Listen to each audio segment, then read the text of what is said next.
Hello guys, pag-usapan lang natin ang breaking news. Daniel Padilla, pinopormahan ulit si Catherine Bernardo. Totoo ba ang balita? Naispatan kasi guys ang ating idolong si Daniel Padilla na dumadaan sa bahay ni Catherine Bernardo. At siyempre, kitang-kita siya ng mga tao. At ano nga ba ang pakay ni Daniel Padilla? Siya ay muling susuyo ba kay Catherine Bernardo or makikipagbalikan muli ito kay Catherine Bernardo?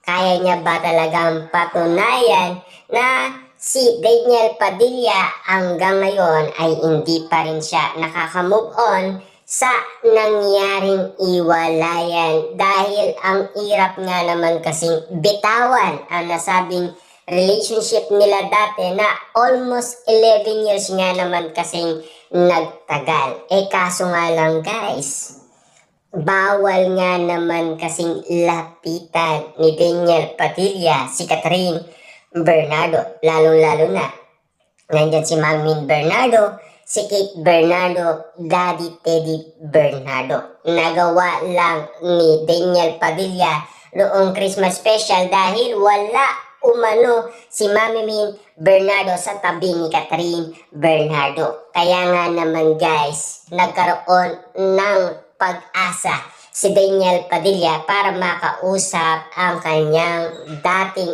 ex-girlfriend na si Catherine Bernardo na meron nga naman siyang bit-bit na bulaklak.